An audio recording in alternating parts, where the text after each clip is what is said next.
老同学在此，百无禁忌。病毒奇才秦股长到了吗？刘晓光，撤！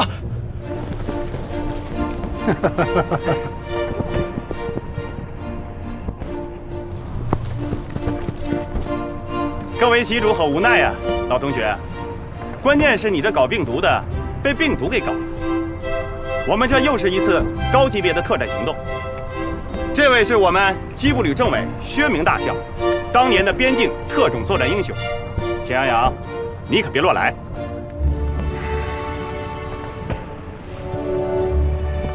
实话告诉你们，我们早就发现你们过来了。为了抓得漂亮，所以我们在这里守株待兔，让你们侦察队全部落网。我们有一个班，在你们撤回的路上设伏地雷，切断1409高地之敌与你们之间的联系。工兵和火箭筒手分别以定向地雷和火箭筒，准备随时应对高地顶峰之敌的反击。如果有人硬要撞开包围外逃的话，我们的狙击手也会将你们一个个击毙。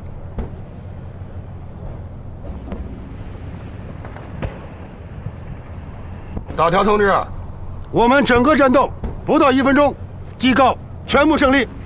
哎呀，看来1桥团侦察队只有整队返回了呀。他们的车里有雇佣军，是从地方请来的计算机病毒专家。哼，怎么可能呢？我们可以随时欢迎岛条同志到车上去检查。刘晓光，这次爽得漂亮，我们算是死翘翘了。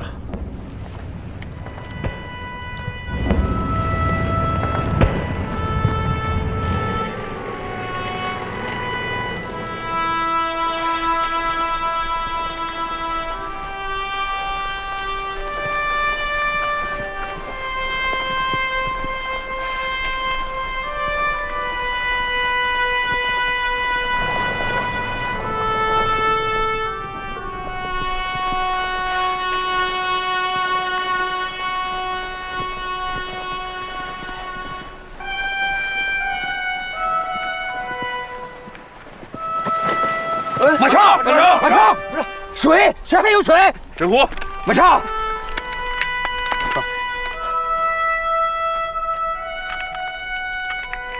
谁还有水？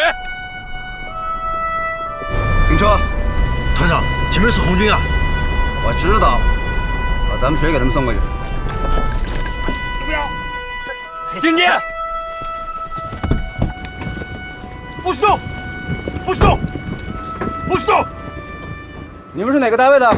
首长，这要按演习的规定，我不可能告诉你我们哪个单位的。不过现在告诉你也没关系，我们是机步旅101连的，金刚条连。从哪儿过来的？黑霞山，走了多长时间了？也就30分钟吧。30分钟走了8公里，够快的。这要是平时训练的话，比这还要快呢。你们总共来了多少人？有多少类晕倒的？409人，就1个晕倒的。我没有晕倒，连长，我可以继续战斗。小家伙，咱们又见面了。连长啊，他是171团团长啊。团长，连长，咱们抓了条大鱼。首长，那这要是真打仗的话，那你就是我们的俘虏。那你看这算不算呀？当然算了。把剑放下。老条，老条，快过来！团长，团长，快记分啊！记是。我可以走了吗？谢首长。快喝水。小家伙，演习结束后，我 Q 你一下。是首长，但是你们那个干扰力太小，我们上不去网。那你到军网上搜我博客吧。是首长。首长，咱们都是鹰眼1号的，聊天的水平比马超强多了。首长，您听我跟您说啊，我们红军以迅雷不及掩耳之势插入蓝军腰部，蓝军没有丝毫反应啊。我们活捉了蓝军的团长，战友们都说咱们这叫4渡赤水出奇兵。团长，您说我们一连牛不牛？行啊，我记住了，不就1连吗？首长再见。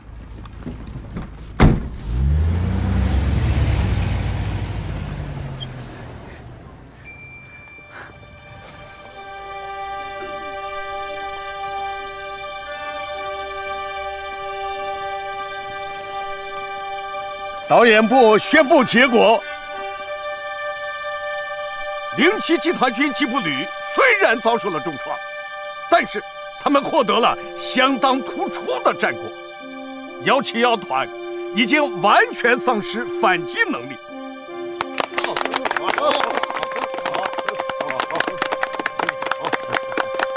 明白，谢谢首长。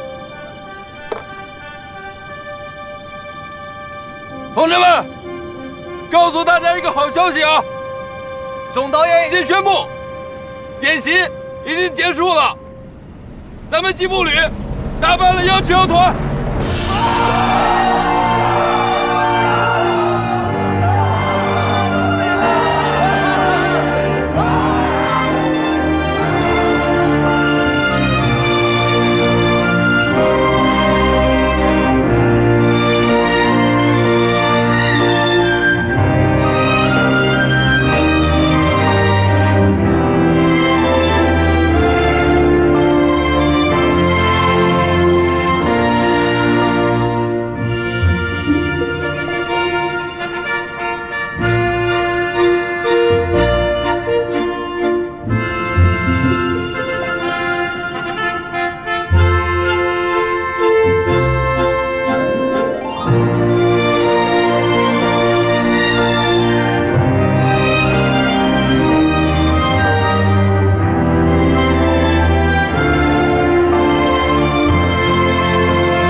我在想，这要是真打仗，咱们这个部队还能不能用上？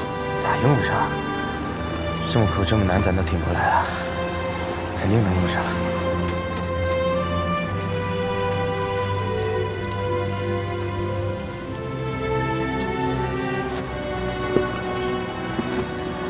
发什么呆呢？脑子里明知道战斗结束了，可现在还是一片空白。哎呀，你这是想家了呀？啊，想打吗？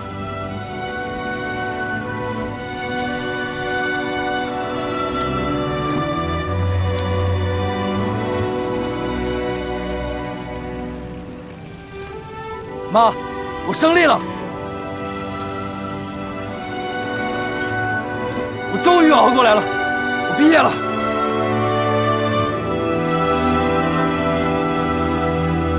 我想你们了。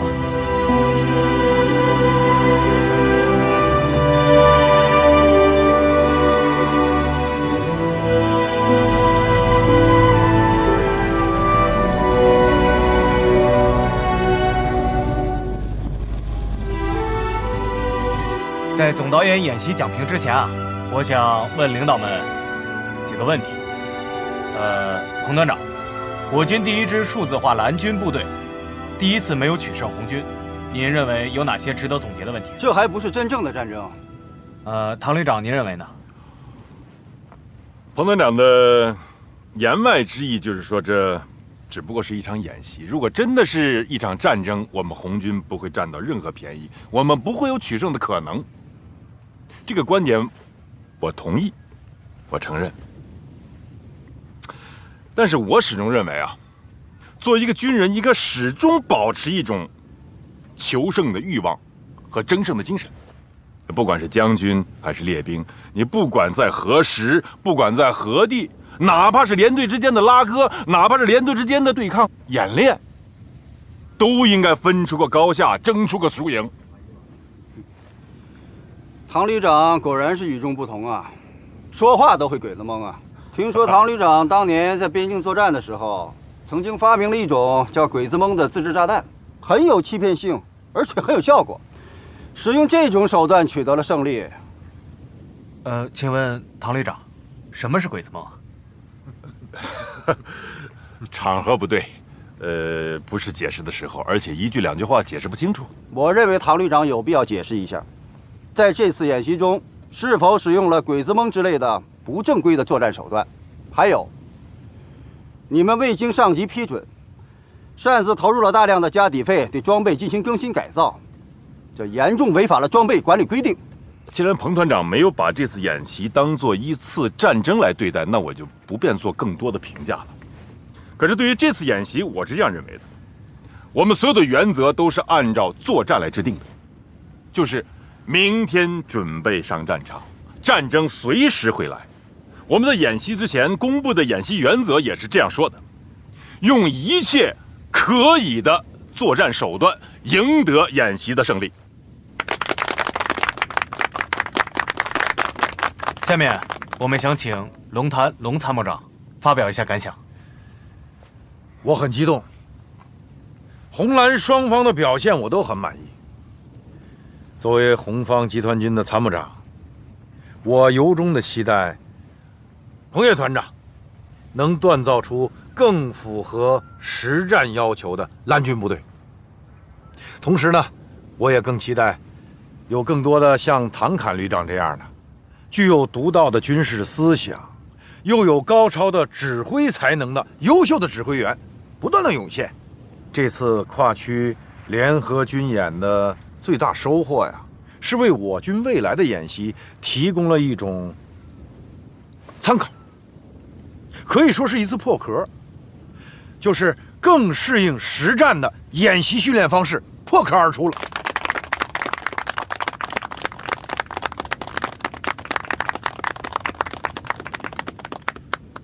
大家注意了，下面我来进行五预案对抗演习的总结。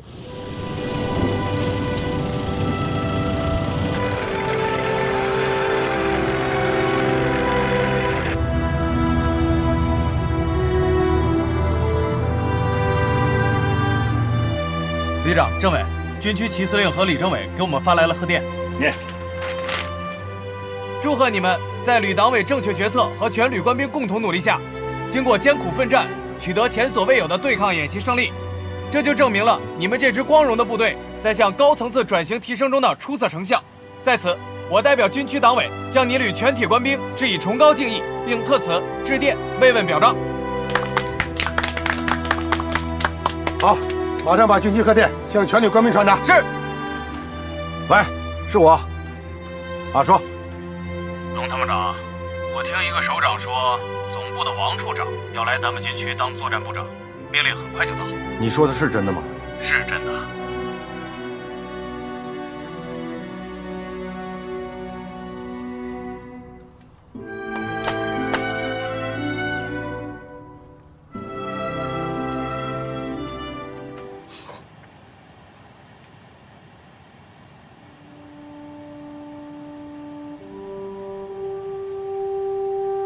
老弟啊，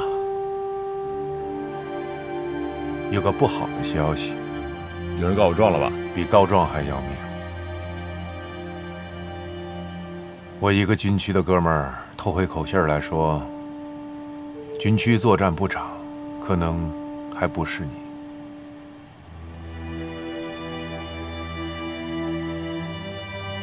这个消息可信度有多少？好像不是空穴来风。不可能吧？作战部长这么重要的一个位置，他们都胡来，那以后这仗怎么打呀？不可能吧？我也觉得不可能。但是老弟啊，现在有些人为了升官，什么不要脸的事儿都能干得出来啊！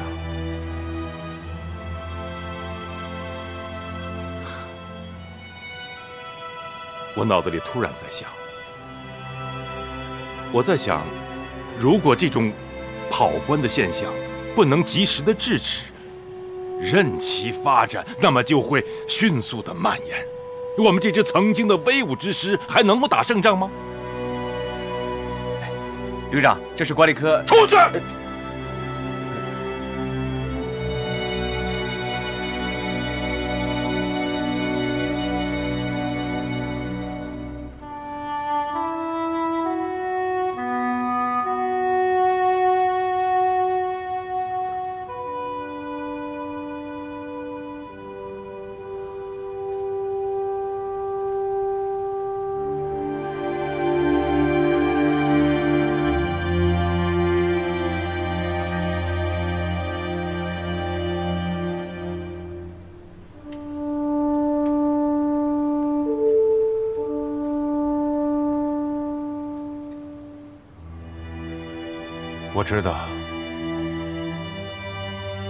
我知道你在发牢骚，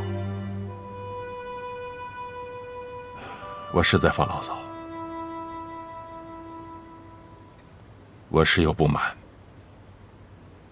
我也不服，但是我凭什么就觉得我是最优秀，我是最好的呢？也许新来的作战部长比我强。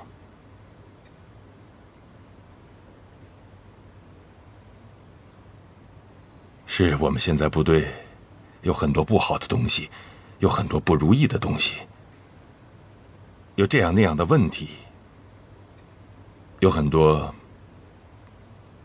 见不得阳光的地方，但我相信以后会好，这些问题都会一一解决。我充满信心，我觉得我们的军队还是很有希望的。真心话，真心话。在我的心里，你是最好的。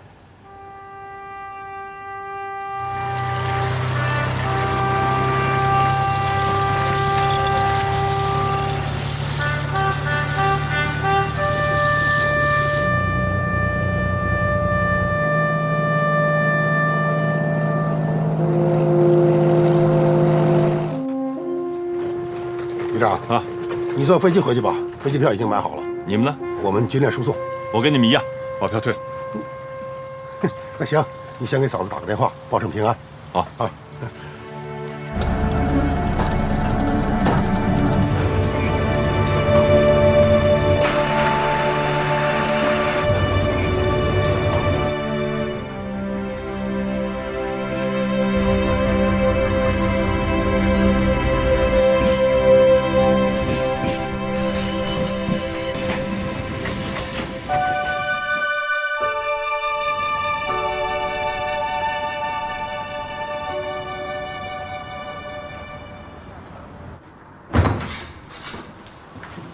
旅长，这位是总部调查组的组长周琦主任，这是我们唐队长。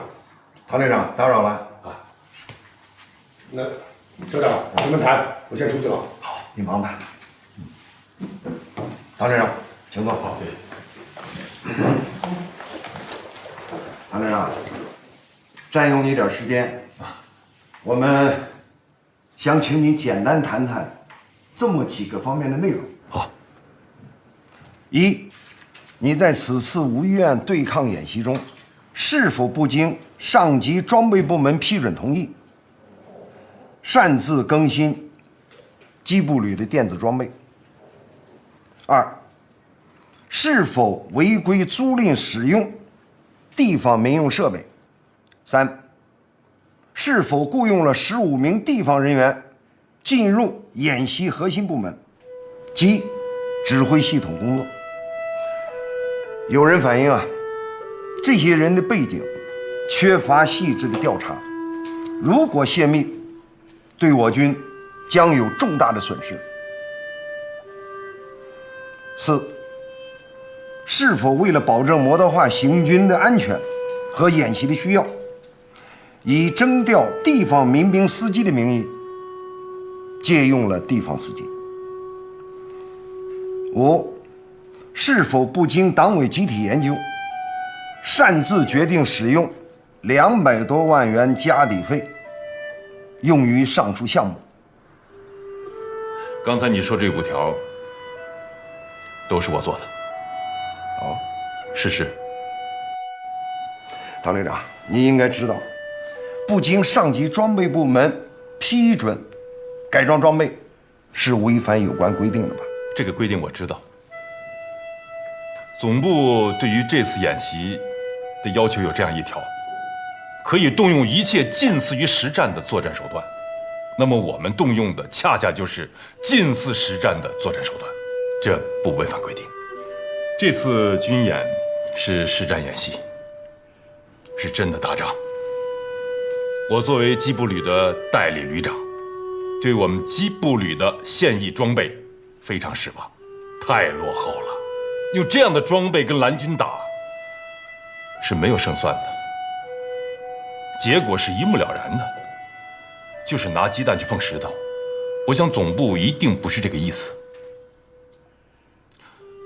总部的要求就是让我们打打试一试，没有提出什么要求。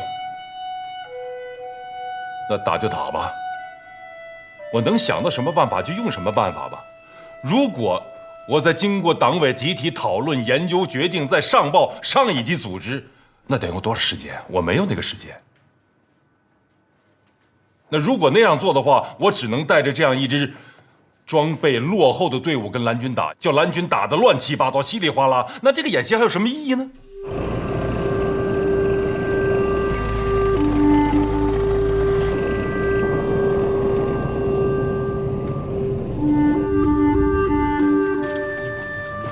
团长，咱们什么时间撤出演习地域？不找到失败的原因，我们不会离开演习场的。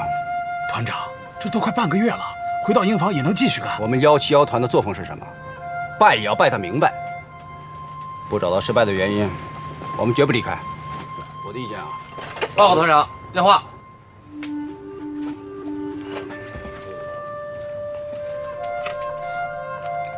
我是彭越。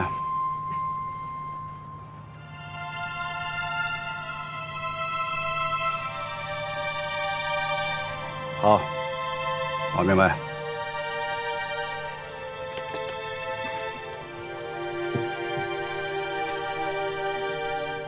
怎么了，团长？军委有关部门接到举报，唐侃在对抗演习中，不经上级装备部门的批准，擅自改装信息化装备，而且还违规动用加抵费，请客送礼。有人要求要严肃调查处分唐侃，重新裁定演习的结果。如果情况属实，咱们171团那是当之无愧这次演习的胜利者了。那咱们这就是第9次全胜了。第9次，仍然是天下无敌。高学历低智商，你懂个屁呀！这打完仗了再来调查，这就相当于踢足球。这即便是事实相符，裁判员的决定能随便改吗？纪律处分唐旅长，也值。哎，我说你这个做营股长怎么这么无知啊？你知道这个处分对一个军事主官意味着什么吗？按照规定，受过处分的军事主官，半年之内是不允许提升的。参谋长说的对，我激动，我忘了。哎呀，看来这个唐侃真的要郁闷一阵子了。恐怕他会很郁闷。现在正是唐侃要提军区作战部长的关键时刻。之前他没来得及下部队当师长，如果这一步再赶不上，那恐怕就……哎呀，他也50了，这说不定他的军事指挥生涯就到此结束了。可惜了，可惜了。你们几个有没有人写了举报信？报告团长，我没有，我这辈子也干不出这种事儿来。严重同意，我也没有。咱们171团一直是以团结著称。我个人认为，这个写举报信的人非常愚蠢。如果撤掉唐侃这样的指挥员，那是更加愚蠢。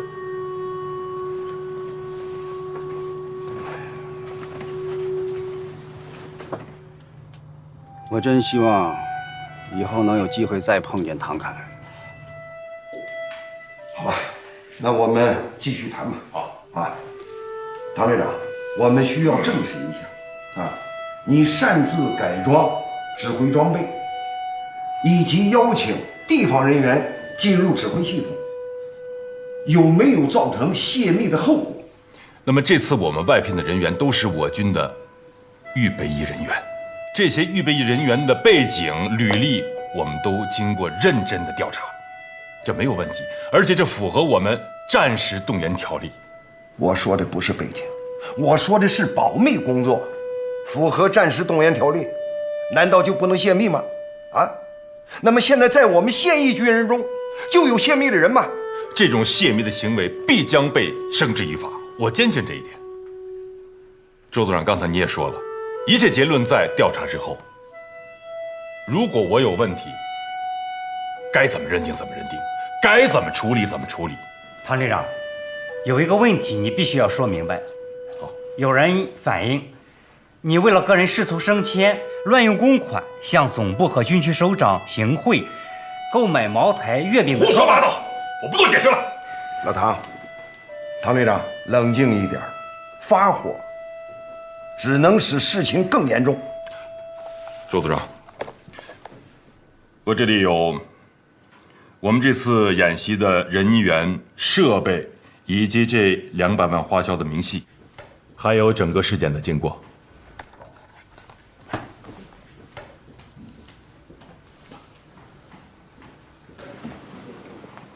如有疑问，我可以解释。好。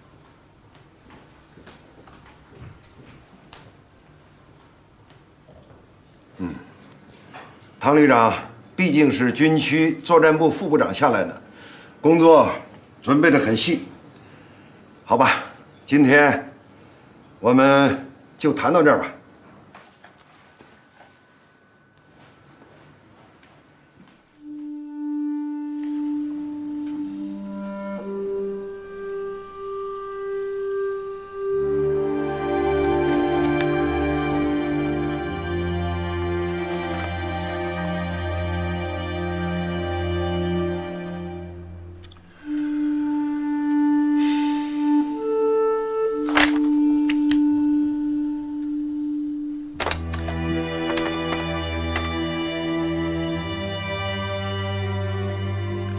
高军长，我是龙潭。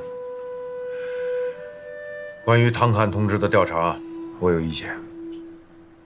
唐侃同志是个好同志，他对我们机部旅的建设和发展做出过非常大的贡献。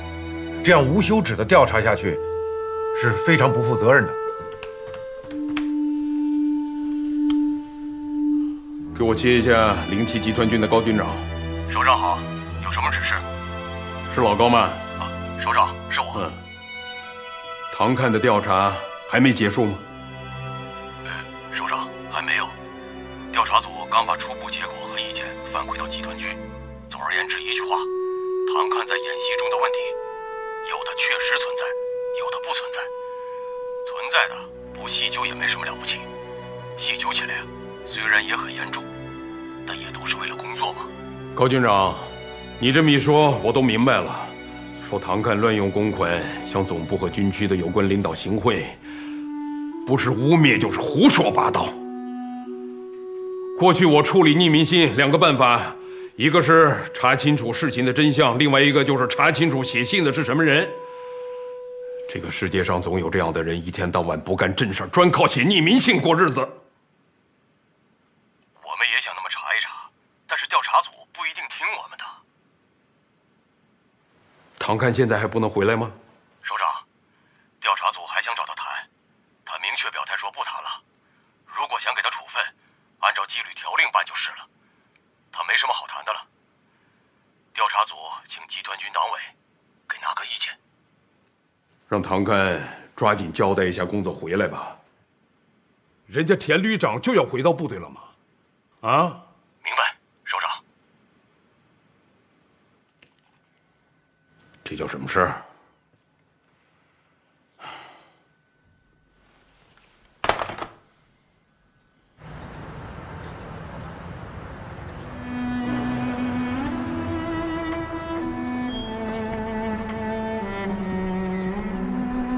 哎呦，你怎么来了？进来。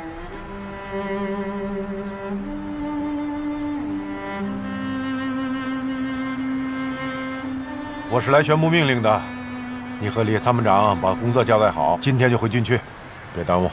哟，这就要交接班了？你本来就是个代理的，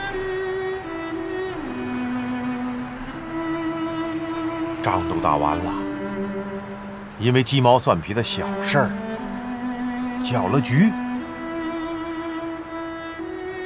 这演习只要不出现大的事故，你的指挥上没有失误，当不了作战部长也能下来当个师长啊。现在好，受了这么大的处分，谁还敢提拔你啊？演习就是打仗嘛，打仗我就要想尽一切办法打赢它。这好了好了，我不想跟你探讨这些，你永远有一大堆道理。那作战部长是个炙手可热的职位，就是因为他炙手可热，才有那么多的人盯着他。当了作战部长，没有不当将军的，这还用我说吗？你是真糊涂啊，还是装糊涂？参谋长，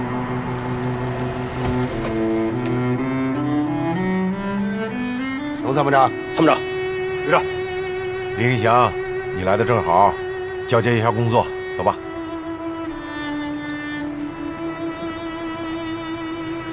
走啊，还愣着干什么？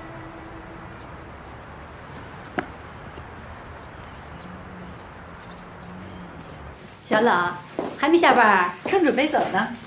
找我有事儿啊？哎，小冷，这次我们作战部来了新的部长，刚上任呢。这不是来了好几天了吗？看来你们家老唐还真的没戏了。哎，谁说不是呢？要不你回家劝劝你们家老唐，现在光靠本事是不行的，还是靠关系。劝过没用。要不我让我们家老陈劝一劝？哎，不用，他这个人啊，谁要劝他走走关系，就伤了他巨大的自尊心，他就跟人翻脸。不管他了。嗨，你们家老唐真是的，都50多岁的人了，再不好关系啊，那可真没戏。那有什么办法呀？都这样了，听天由命吧。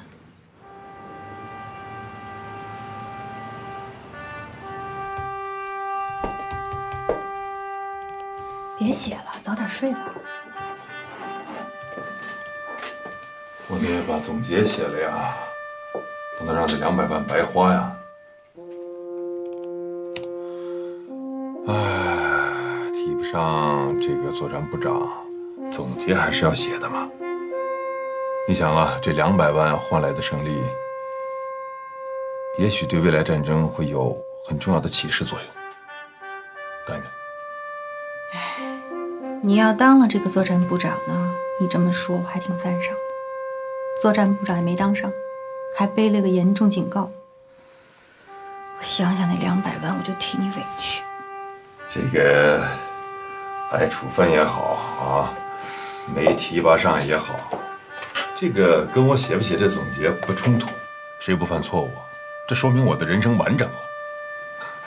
哎，当不上这个作战部长也没什么，总结还是要写的嘛。我希望我的总结能够引起军委的重视，这将大大的改进我军存在的一些问题，这是花多少钱都买不来的。再说了，200万都花了，还换不来一份像样的总结，这说不过去啊！你说呢？你心里真这么想？真这么想的。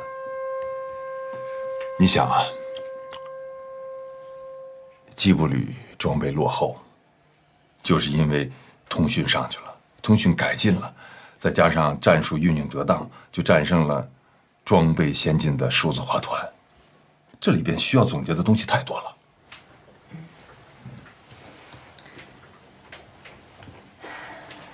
趁热喝点。好。洗完早点休息啊。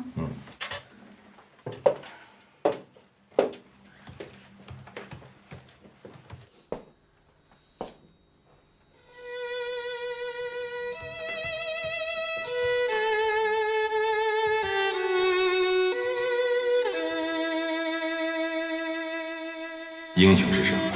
英雄是在生死面前敢于踏出一步的人。英雄是什么？英雄是在危难之时敢于迈出一脚的人。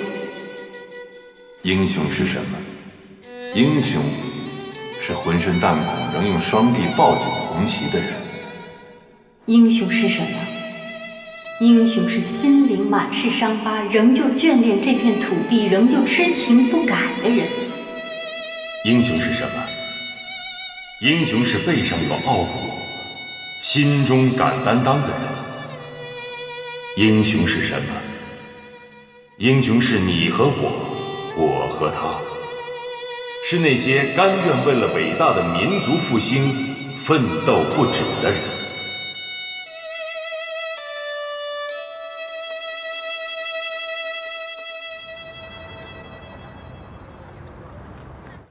报告，进来。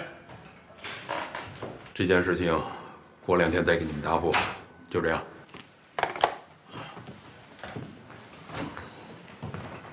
军区党委分工让我找你谈话。是，坐吧。是关于处分的事吗？还有提拔方面的安排，我都想通了，没有关系。本身就是我自己犯的错误，违反了纪律，必须要接受处分。至于提拔，来了一个新的作战部长，说是从总部下来的，比我年轻。他有军机关，留过洋，有很多先进的万军知识和经验。我认识他，我服气。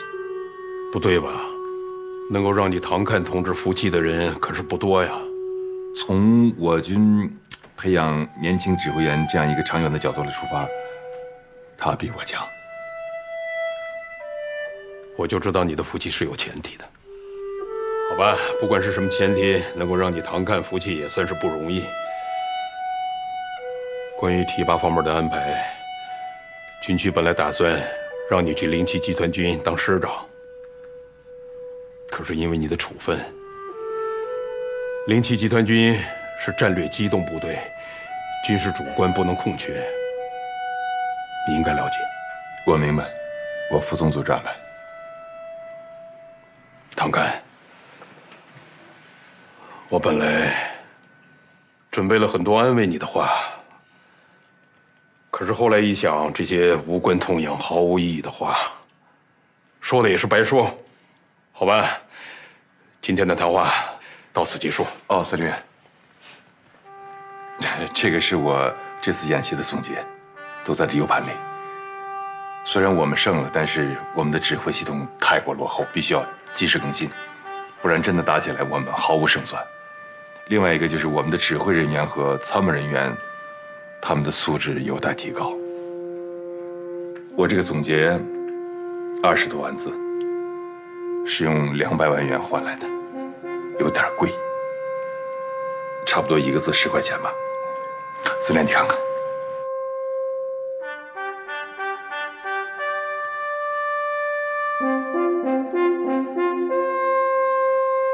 很重啊。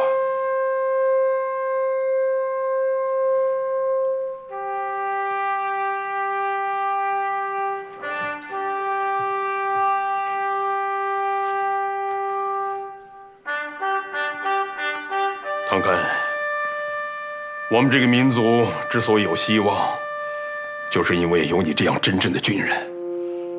我一定在寻找机会，让你留在部队。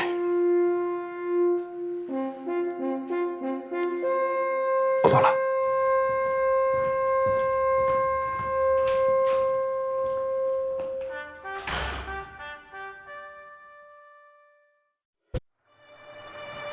3个月之后，唐看终于提拔了，军区任命他为士王军分区司令，正师级。龙潭说，军分区司令这种提拔，对别人说是安慰，对唐看来说是残酷。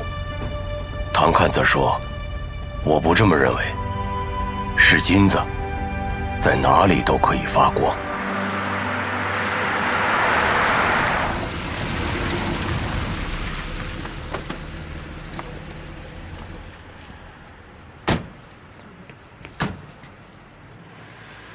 司令员来了，您怎么没打个招呼就到了？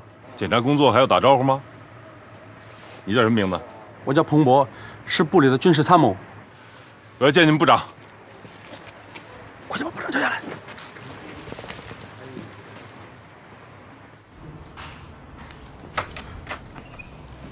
司令员，您请。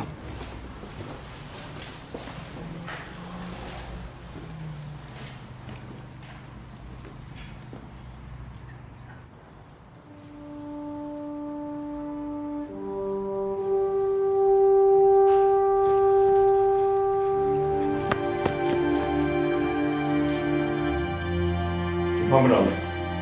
潘部长，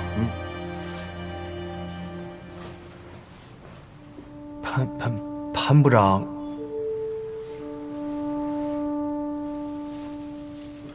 部长怎么了？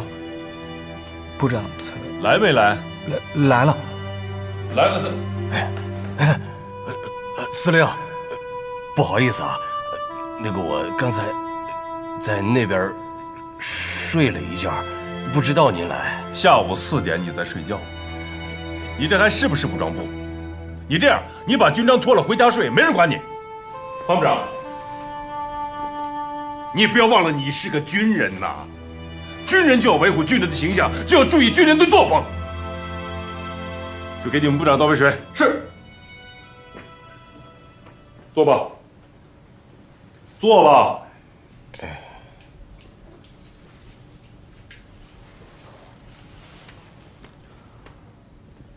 好，谢谢。啊，对，你看，你办公室里这放着架子鼓，什么意思啊？哦，司令，前几天跟地方搞联欢，完事以后就顺便放在这儿了。你能不能找个地方放？你武装部部长的房间放着架子鼓，这什么意思啊？是，司令，马上清理。带我看看你们的基本建设。是。你这样子行吗？行。行吗？行。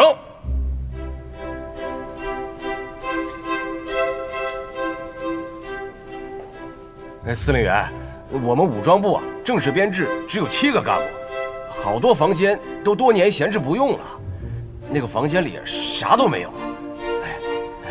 司令员，您看看。司令员，在这边看看。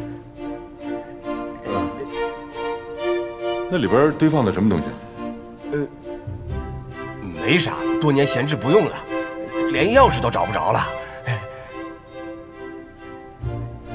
去把钥匙找找。是。司令，真啥都没有。潘部长，你以前是哪个部队的？报告司令，我以前是06集团军装甲团的副团长，交流过来4年多了。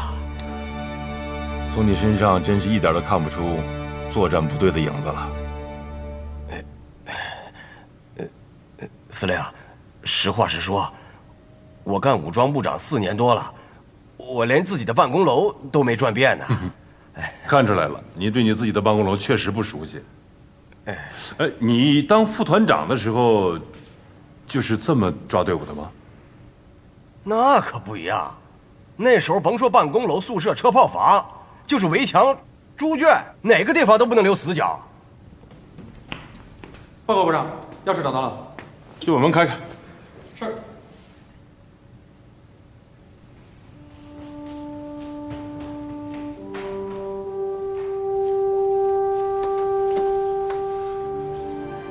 什么时候堆这么多东西啊？没人管吗？部长，这是去年办公楼装修的时候那些工人留下的，还没来得及清理。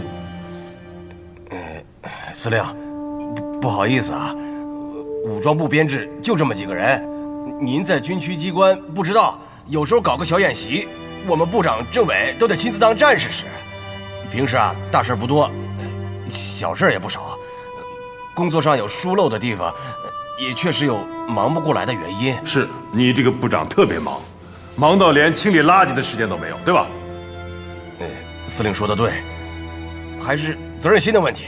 就是你们武装部只有你和政委2个人，这点垃圾，1年365天清理不完吗？你一个几10万人的区武装部部长，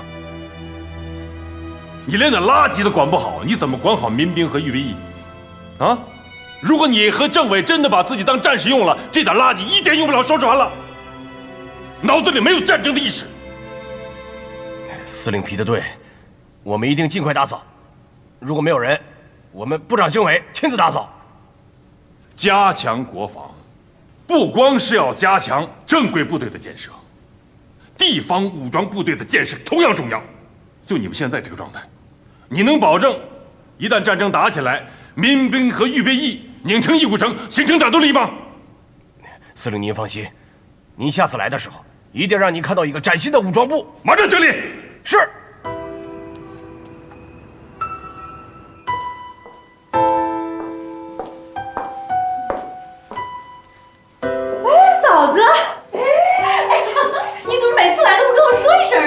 我想给你制造一个惊喜呀。哎呀，你这个一飞冲天，你们家龙潭跨过副军，直接就正军了。他这个人，哎呦，他命好呗，这回又让他给赶上了。看看你说的，命又好，又会干活，又能干，我祝贺你们啊！唐侃不也提起来了吗？军分区司令正师了呀。哎呀，他那个正师，我看啊，也就干到头了，那么能得罪人。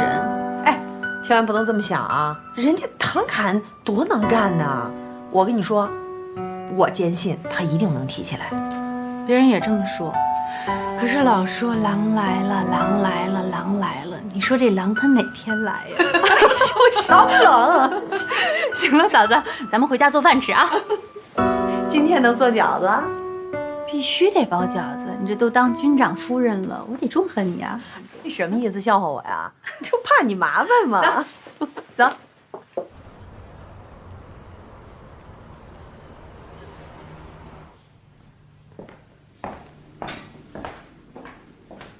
沈参谋，这是今天的文件。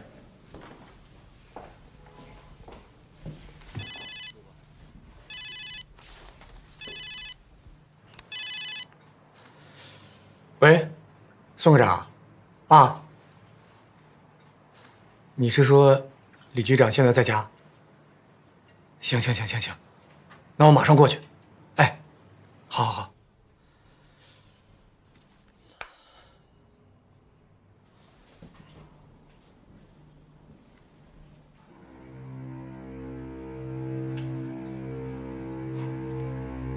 沈参谋，你是不是有什么急事儿？安排工作的事儿，要不我帮你定下电话，你去忙。不行啊，司令员这不刚开完会吗？强调了纪律，我哪敢走啊？要不我让崔科长来替你？那也不合适啊。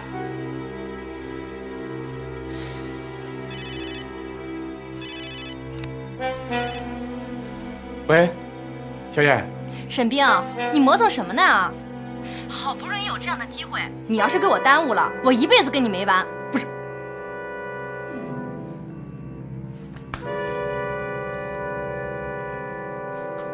小伙，这样，你听我说啊，你给我紧紧的盯着电话，1秒钟都不要离开啊！我快去快回，好不好？好。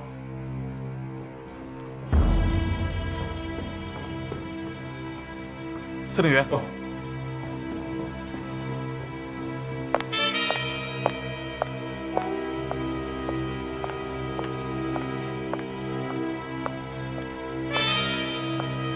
司令员，啊，你值班吗？沈参谋呢？上厕所了。去厕所了？对，去厕所了。好，那我等他。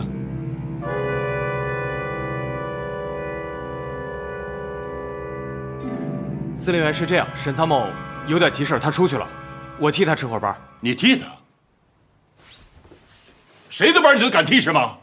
去我办公室替我当司令。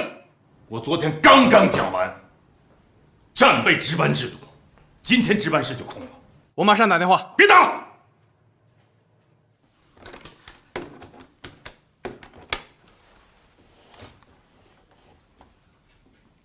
崔科长，到我办公室来一趟。是。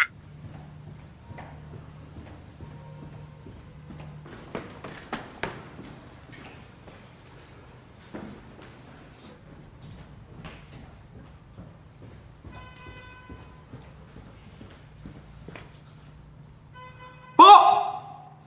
进来。好，我一会儿打给你，好吧？我有点事儿。司令员，您找我。你们沈参谋在值班的时候擅离职守这件事情，能给我个解释吗？沈参谋的爱人工作一直没有落实，听说卫生局的李局长今天有时间，他去见一面。去见李局长就可以擅离职守是吧？要去见陈书记，是不是可以不用上班了？他爱人的工作重要，还是他军人的职责重要？司令员，我能说出自己的意见吗？可以。您说的没错，军人的职责确实很重要，可是沈参谋的爱人随军1年多了，他的护士资格证还有调动手续也都完备，但是一直没有正式工作。作为一个男人，连自己的爱人工作都……所以他心里……你不用再往下说了，我知道你接下来要说什么。司令部值班室的职能，我有必要再提醒你一遍。上级的命令是通过司令部值班室传达下来的，下面部队的情况是通过司令部值班室汇报上来的，相当于什么？相当于一个人的中枢神经，中枢神经断了，这个人就瘫痪了。中枢神经断了，这个部队怎么打仗？一个值班参谋家里着火都不能离开。司令员，我明白了，我立刻通知沈参谋，让他做深刻检查。还有你，去吧。是。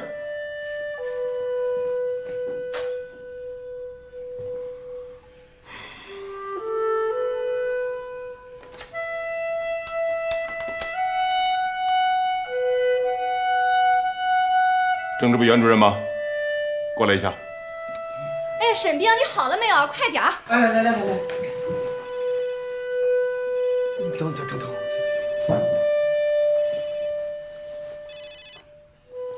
崔科长他。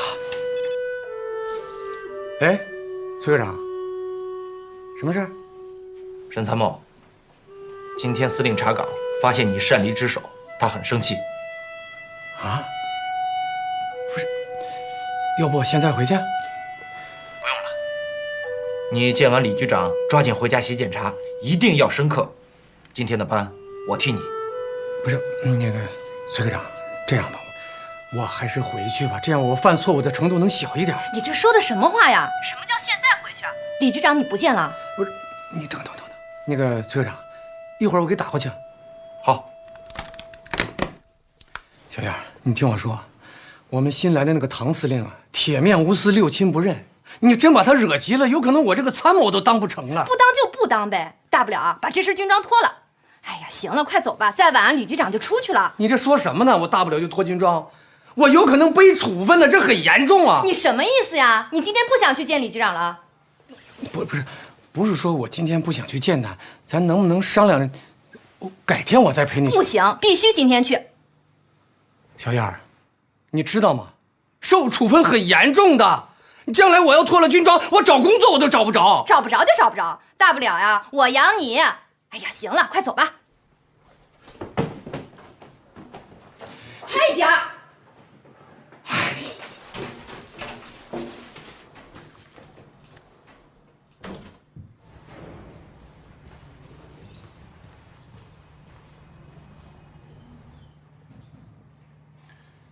报告，进来。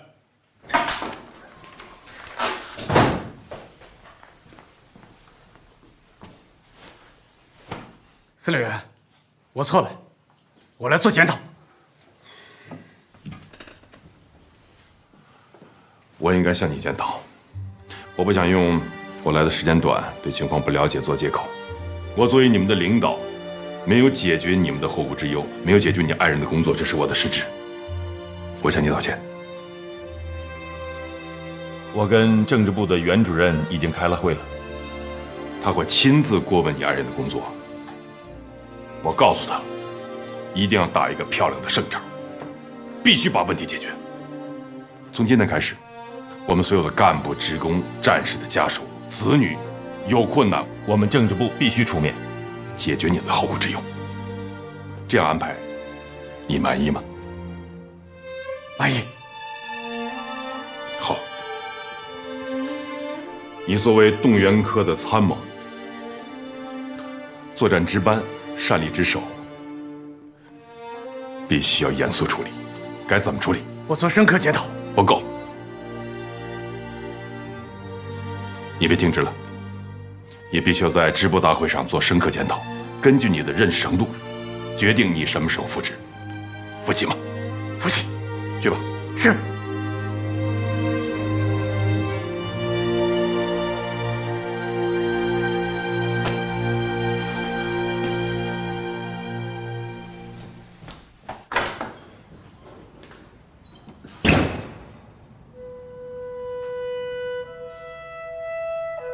我应该向你检讨。我作为你们的领导，没有解决你们的后顾之忧，没有解决你爱人的工作，这是我的失职。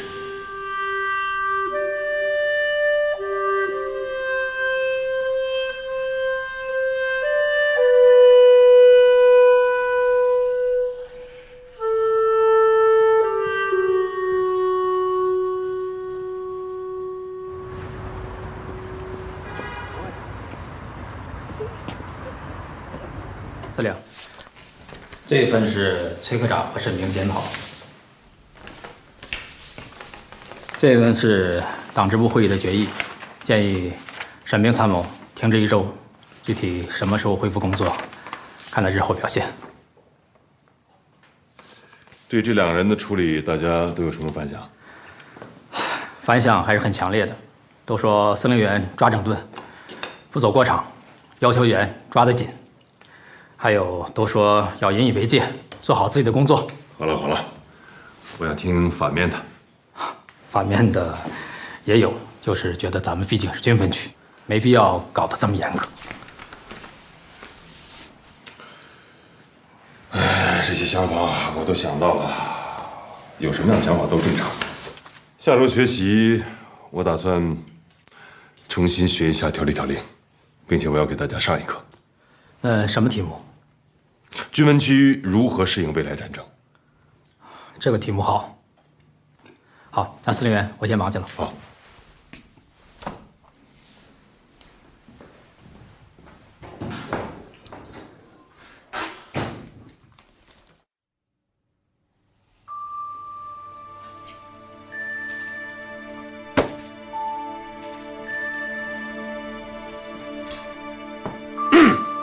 怎么样？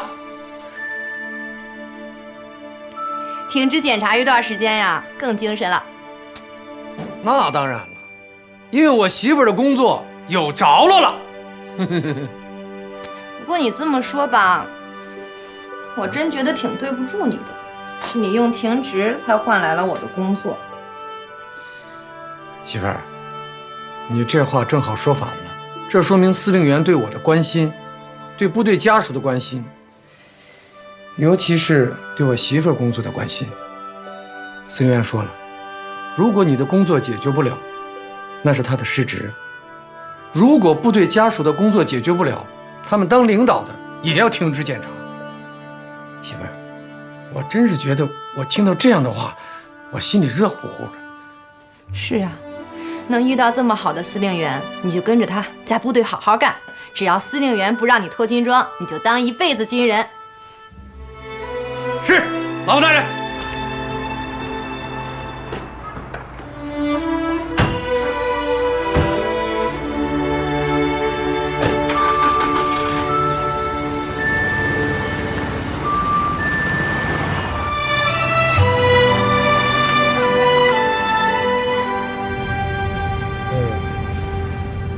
司令员，这次重新恢复工作，我心里有些感受，我想向您汇报一下。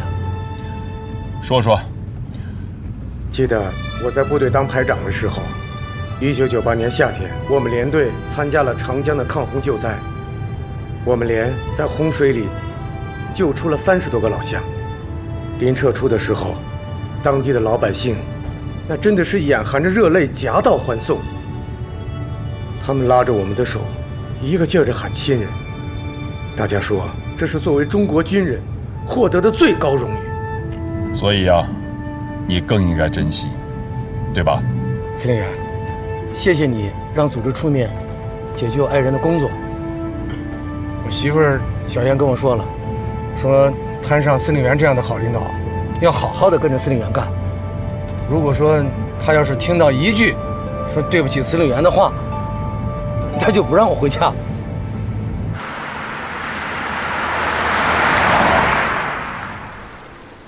你们2个，一个是动员科的科长，一个是参谋。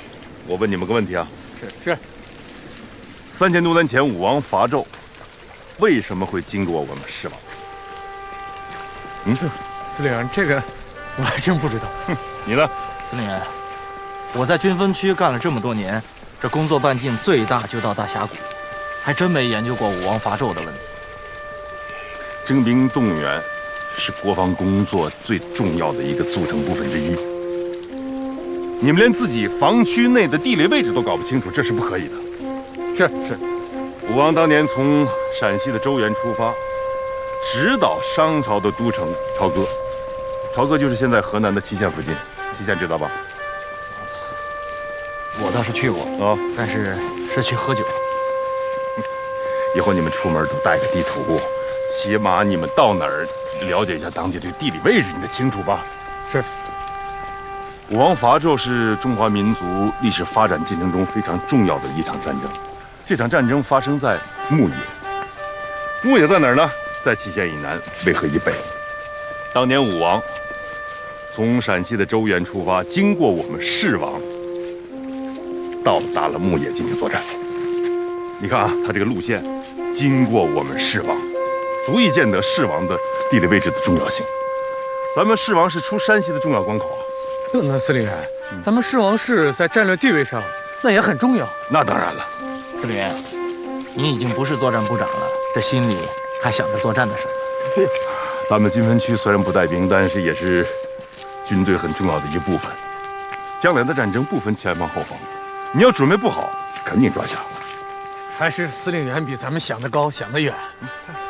参谋，你这可有点溜须的嫌疑啊！啊，等等。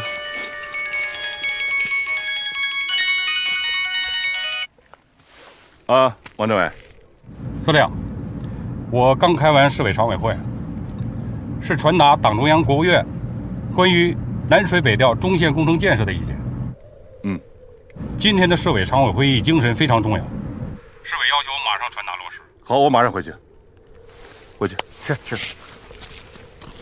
今天我们召开军分区党委扩大会议，传达市委、市政府关于国家南水北调工程的精神。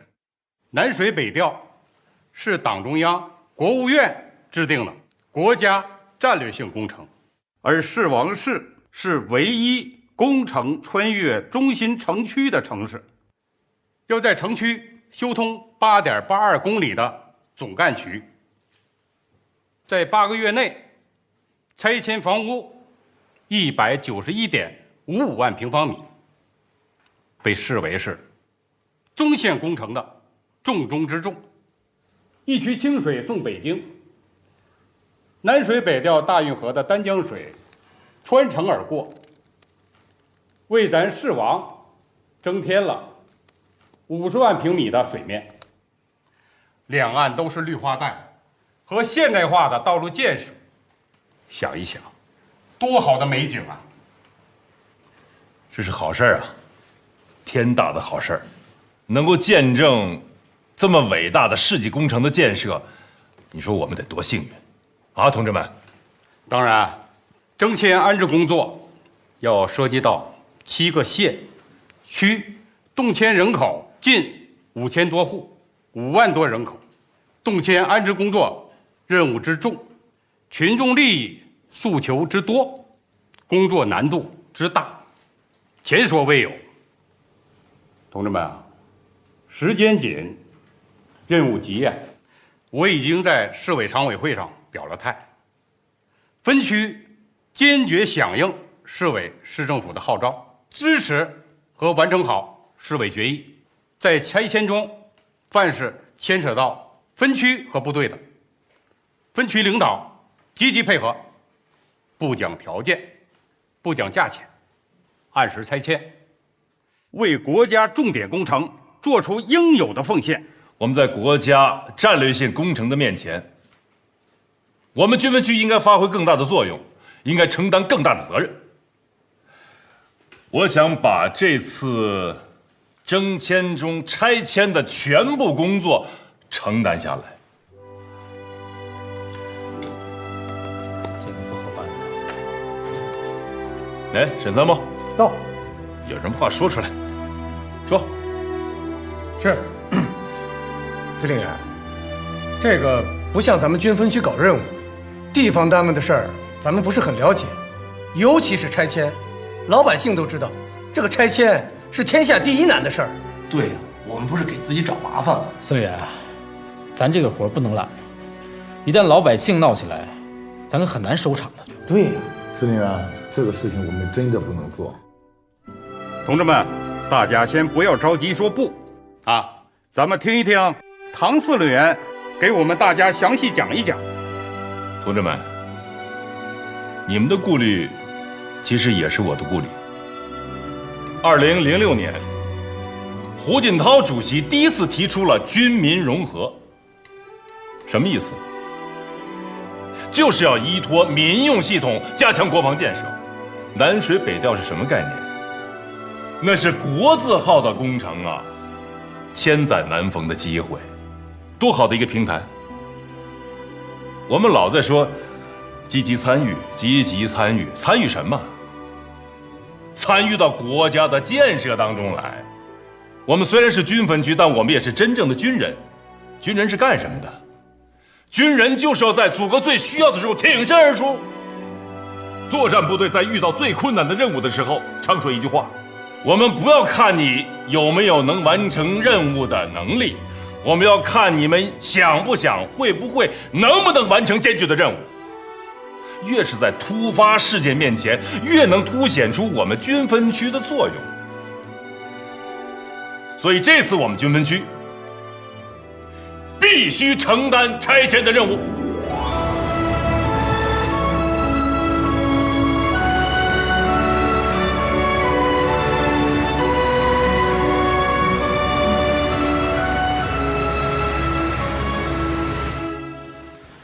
沈参谋，司令员向市委请战，要把南水北调拆迁任务拿到手，这事儿你怎么看？哎呦，这可是个难啃的骨头，别人躲都躲不起呢，司令非得抢着去干。我觉得，是不是他有他的道理啊？什么道理呢？你能说出个1、2、3吗？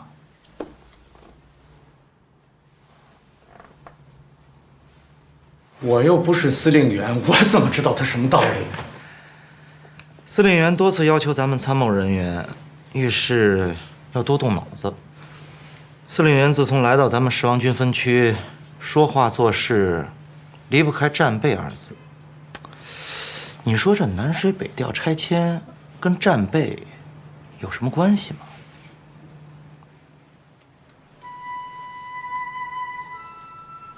陈书记，我们军分区呢，军分区党委谢谢，经过认真的思考和研究，觉得由我们军分区组织民兵和预备役来完成这次拆迁工作有7大作用。哦，7大作用，咱们这样啊，先不说全部还是部分，你先说说是有哪7大作用啊？首先就是组织指挥的作用，我们完全是军事化管理，按军事行动来办，这样既有效率又有速度。当然，我们绝不搞强拆那一套啊。第2，亲和作用，我们的民兵预备役都着军装，老百姓看到穿军装的人感情是不一样的，更有亲和力。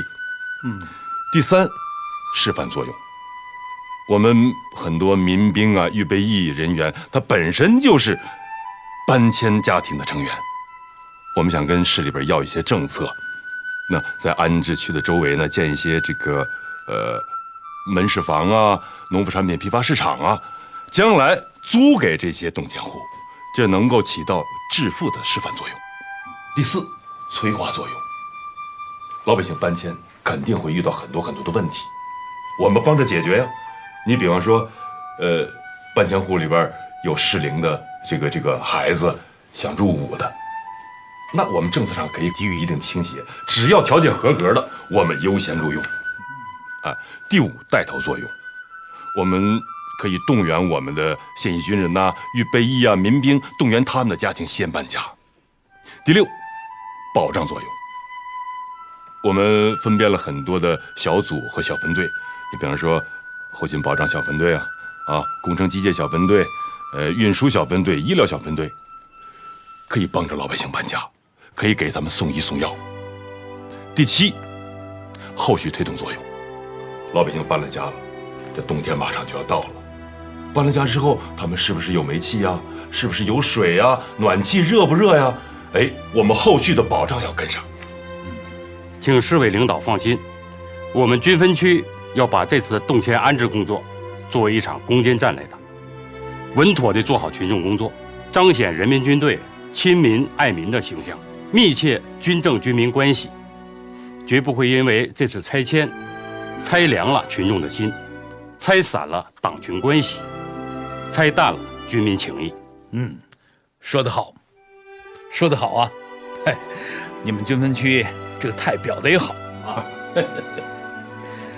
哎呀，谁说军分区的干部那都是照顾性的安排啊？这分明是最优秀的指挥员嘛！老唐，刚才你说的这7大作用啊，这既有战略高度，也有正确思路的解决方法。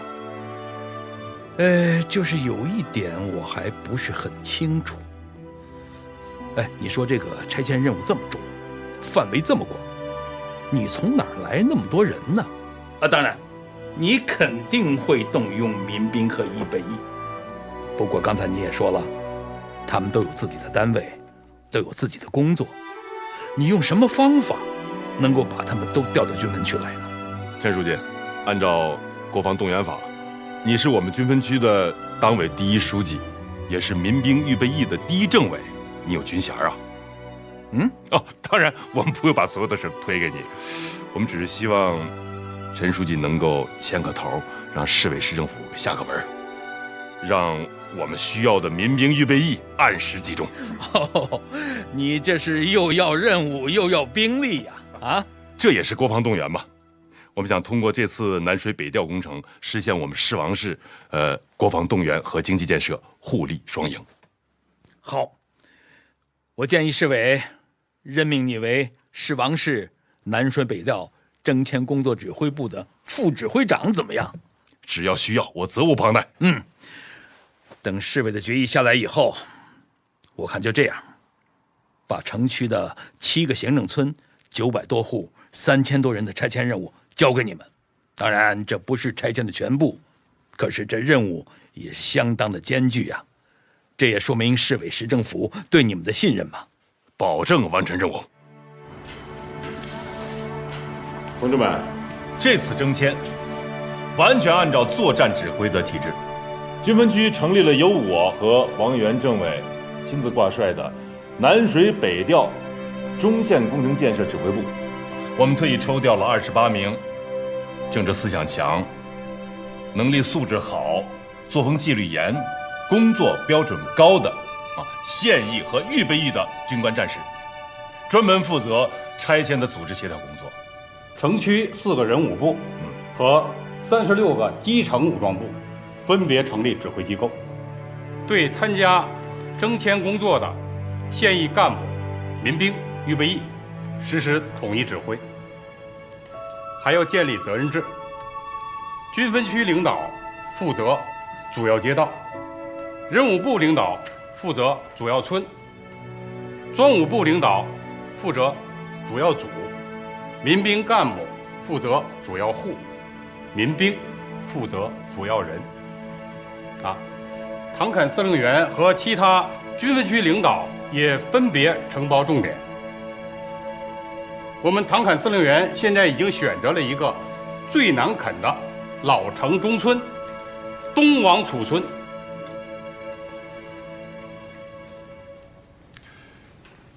这样子。哎，同志们，不要开小会了，听我说好吗？沈参谋、石科长，你们俩今天很活跃，我说完你们再说好不好？这样，参谋长，你一定要按照我们的规划，抓紧时间落实，由各个市、县、区、乡镇还有街道办事处武装部具体协调。好，我马上安排。这样，现在各武装部的人员报道情况如何？司令员、政委，实际上退伍转业军人还是很有国防觉悟的，特别是与地方党委政府的约束考核机制一挂钩，无论是在册的、在位的、应急的，各类民兵、预备人员都已经很快到位了。你看看我说什么来着？谁说我们没有人啊？愿意为国家的利益做出牺牲和贡献的。我不瞒你们说，有很多企业机关的年轻人都愿意参加我们的预备役，而且你们想不到，有很多企业的老板也愿意为我们巩固国防出钱出力。我们民兵和预备役啊，能同国家这么重要的重点工程来相挂钩，同时又得到了地方党委和政府强有力的支持，势必会有一个飞跃性的变化。我现在才明白，南水北调只是个平台，司令您要的是一支能打仗的队伍啊！没错，司令啊，实话实说，在这次通知民兵预备役人员到位的过程当中，也确实遇到了一些让人心里很难受的事情。你说说。在咱们征前区的朱村，有一位退伍老兵，叫王清海。他在部队的时候是一名优秀的战斗班班长，还立过2次3等功。退伍以后，也马上到武装部进行了预备役登记报到。我们也任命他为预备役班长。但是这次武装部通过很多方式都没有找到过他。怎么回事啊？你说说。他们夫妻2人就是靠打些零工，做点小生意维持生活。别说履行预备役义务了，平时就是回趟家都很难。我也想专门汇报一下，像这样的情况，我们应该怎么办呢？你这样，通知一下潘文斌部长，你就说我说的，务必找到这个王清海。王清海非常典型啊，他既是我们的预备役，又是征迁户。你跟老潘说，找不到王清海，算他失职。是，司令员。下面我把具体的方案跟大家说一下。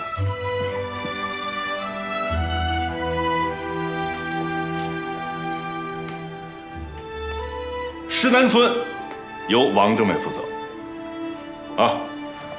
南平村由建亚参谋长负责。